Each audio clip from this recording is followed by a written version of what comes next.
Salam dostlar. Qax rayonu Kiçik kəndində 1 hektar 2 sotda salınmış 110 top fındıq bağı ilə sizi tanış edirəm. Fındıq bağı çox məhsuldardır. Toplar arasındakı məsafə 8-in oradı. Çox gözəl ölçüdür.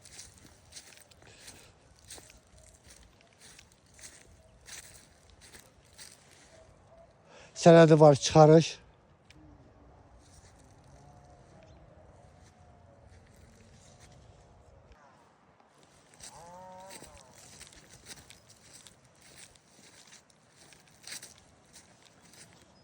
Fındıq bağının kənarı bağlıdır. Suvarılan bağdır. En büyük üstünlüğü daima suyu var.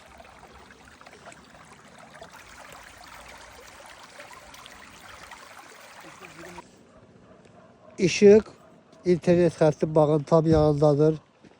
Yolu yaxşıdır bağın. Əsas magistral yoluna yaxınlıqdadır. Bir sözlə çox mükəmməl bağdır. Qiyməti 35.000 manatdır, sənədləşmə qiymətə daxildir.